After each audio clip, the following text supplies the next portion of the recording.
তো বন্ধুরা, এই যে আগের দিনের ব্লগে তোমরা দেখেছিলে যে গোপালকে অঙ্গরাগ করানো হয়েছিল। তো সেই অঙ্গরাগের বলেছিলাম যে তোমাদেরকে পুরো অঙ্গরাগটা কেমন হয়েছে সেটা তোমাদেরকে পরের ভিডিওতে দেখাবো আর কি।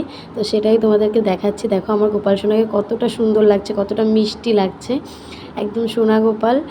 তোমরাও একটু কমেন্ট করে জানাবে আমার গোপাল সোনাকে কতটা সুন্দর লাগছে। আর গোপালকে এইভাবে অঙ্গরাগটা তো তোমরা জানো সমর পাপা করে দিয়েছে। আগের দিন রাতে, জন্মাষ্টমীর আগের দিন রাতেই করা হয়েছে। তো সকালবেলায় যে চলে এসেছিলাম বাপের বাড়িতে। এখানে আর কি এসেই দেখছি মা সকাল সকাল পুজো দিয়ে দিয়েছে। মার ঘরে ওই যে ছোট্ট গোপালটা দেখছো, ওই গোপালটা কিন্তু আমি আমার মাকে দিয়েছি এনে কলকাতা থেকে। তো ওইটা মা আর কি ঘরে পুজো টুজো করে তারপর আমাদের ঘরে চলে এসেছিলো, মাকে নিয়ে আর কি আমি চলে এসেছিলাম। তা মা এসেই দেখো আগে পায়েসটা বসিয়ে দিয়েছে, তারপরে যে নাড়ু বানাচ্ছে মা। আমিও কিছুটা করেছি মার সাথে সাথে। মা আর আমি দুজনে মিলেই আর কি করছিলাম নাড়ু, তারপর পায়েস যতটা আর কি এগিয়ে রাখা যায়, কারণ বিকেলবেলা আর কি পুজোটা দেবো সন্ধ্যাবেলায়, সেই জন্য।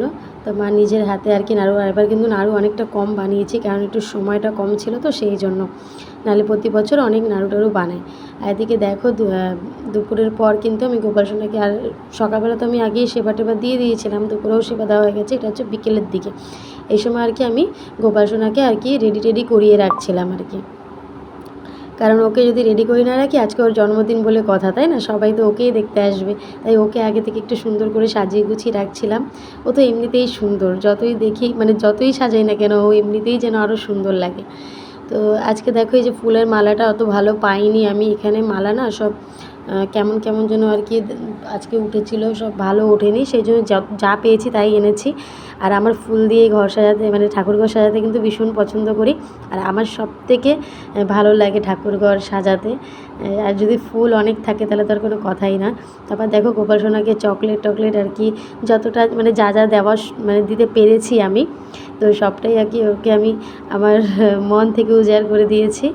তো ওকে সুন্দর করে সাজিয়ে টাজিয়ে এদিকে দেখো মা আর কি তালের বড়া ভেজে নিচ্ছে। এবছরটা আমাদের ভাগ্য এতটাই ভালো যে তালটাও পেয়ে গেছি। আন্দামানে কিন্তু তাল খুব একটা পাওয়া যায় না, খুব কম পাওয়া যায়, আর পাওয়া গেলেও সেই গ্রামের দিকে পাওয়া যায়, এদিকটাতে তো একদমই পাওয়া যায় না।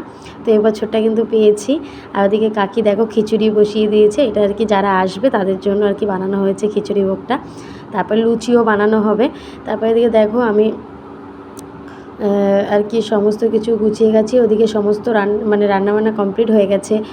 লুচি, তারপরে তালের বড়া, নারকেল নাড়ু, পায়েস, আলুর দম।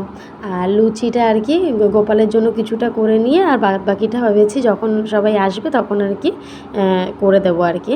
আর খিচুড়িও বানানো হয়েছে। তো এইগুলো দেখো আমি নিজের হাতে কিন্তু এগুলো সমস্ত কিছু সাজিয়ে গুছিয়ে নিচ্ছি।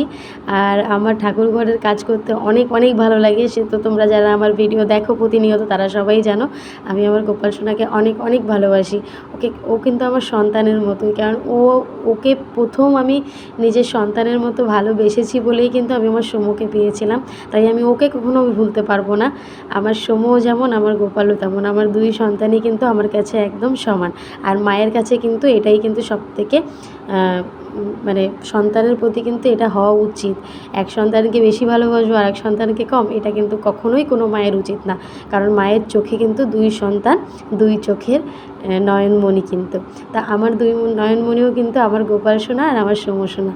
তো সোমও কিন্তু খুব খুশি গোপাল দাদার জন্মদিন বলে, ও তো আজকে ভীষণ খুশি, সবার সাথে খেলছে, মাঝে মাঝে এসে গোপাল দাদাকে দেখছে। এদিকে দেখো আমি মোয়া টোয়া যতটা পেরেছি আর কি আমি করার চেষ্টা করেছি। আর এদিকে গল্প করে যেদিকে বেলুনও সাজিয়ে দিয়েছি। মানে মন চায় তো আরও অনেক অনেক কিছু করতে আর কি, কিন্তু সময়টা একটু ভালো যাচ্ছে না, যেহেতু শ্বশুরমশাই কাজ করে উঠলাম।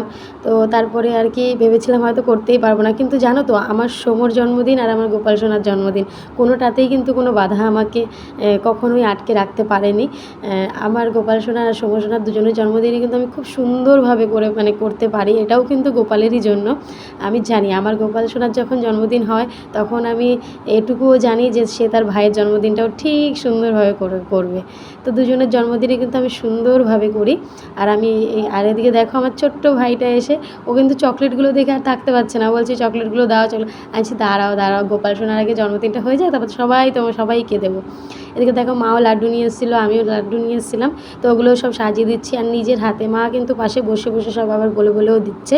আমার মাও কিন্তু সকাল থেকে, আমার মার শরীর ভালো না, তারপরেও কিন্তু মা গোপালের জন্য আর কি সকাল সকাল এসেই কিন্তু ঘরে পুজো টুজো দিয়ে করে আর কি এসে সমস্ত কিছু হাতে হাতে করে দিয়েছে। মাই কিন্তু খুব অনেকটা বেশি কিন্তু আমার মা করেছে, আর আমি তো আছি সঙ্গে, আর আমার কাকিও করে দিয়েছে কিছু কিছু জিনিস।